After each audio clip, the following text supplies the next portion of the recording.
had several years in a row now where we've had over $300 million of completed private investment, or public and private investment within downtown. And I think we're going to have a third year in a row heading to that point. So we have a lot of projects going on.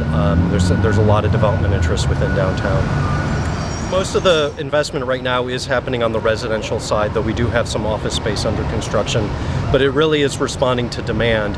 While overall we have an 11% vacancy rate for downtown office, it's masking some larger problems in the core of downtown. We have some buildings that are close to 20 to 40% either available or empty at this point that will need to get repositioned in the next few years. Really, ever since the Great Recession, virtually every new housing product that's come to downtown has been on the rental side. I don't see that changing in the next couple years. I think as long as the occupancy stays high, which right now it's at 97%, and as long as the rents continue to stay high, I don't see a big reason for developers heading over to the condo market.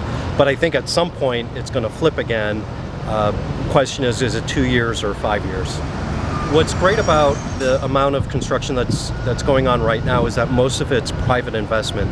We had some large public projects last year get completed, like Scioto Greenways, but now this year it's mostly about the private sector.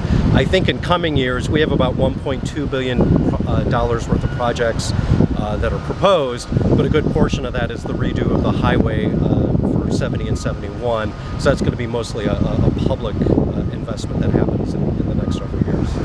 You know, one of the problems we're having with the downtown office market, especially the buildings that are seeing the highest vacancy rates, is a lack of parking. And we know that in Columbus, when you compare it to other cities that only have bus transit, we have a very high proportion of people who drive to work as opposed to taking transit.